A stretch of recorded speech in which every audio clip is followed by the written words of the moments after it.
questions, and if there's anything we can answer for you, shoot, we're here to help. Yes, sir. If federal subsidies were to end 5 years from now, what would happen to the landowner that gets signed? That signed? You mean, in other words, already signed? Would he ever get a penny? It depends on really where the infrastructure development is. It could be that they are funded to a point where they could still build it. So it's kind of it's not really just a yes or no. We were really thinking that these federal tax credits were going to stop. We've been told twice they were. We also thought 2020 was the year.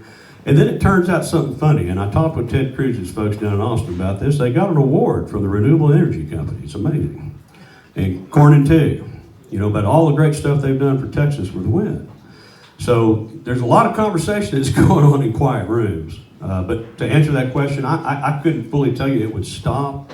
It could. So possibility is, if it has stopped in 2020, what we have known is even there's been a bunch of trepidation over that going away for the lobby that supports wind. And we've seen that actively, because what we see when that happens, massive spending from the lobby companies.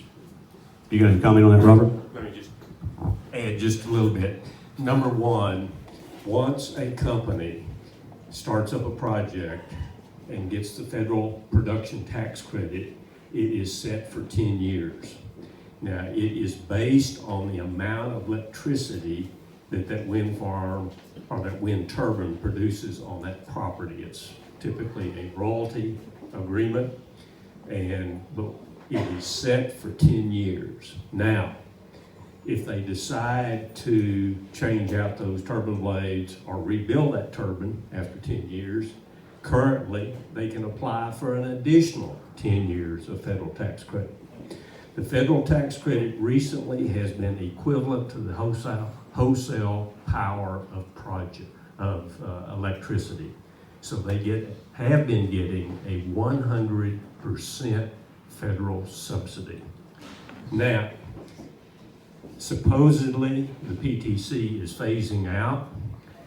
Congress, and I think maybe why our senators got their recognition as a part of a big budget package, passed a 1-year extension of the federal production tax credit at the 60% level. Now, you have to be real careful because of some very liberal IRS regulations that were enacted during the Obama administration. A wind company actually has 4 years to complete the project. All they have to do is commence construction. So if they buy some turbines, turn some dirt, that starts the 4-year clock.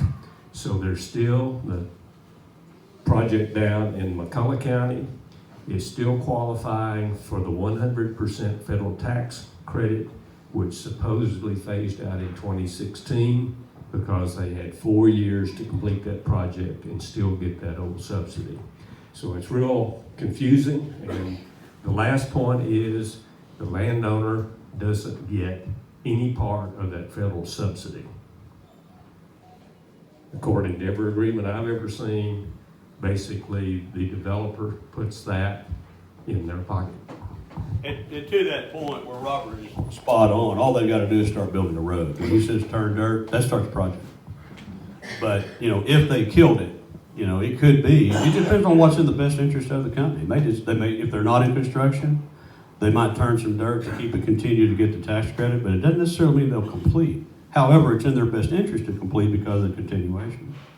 So on that note, it sounds like with that 1-year extension, if I heard you right, it was supposed to end in 2020. Some of our legislators got an award for extending it out another year and all that we need to start emailing and contacting our representatives and just inundate them with no, if that's where you stand. You can't do that enough, frankly.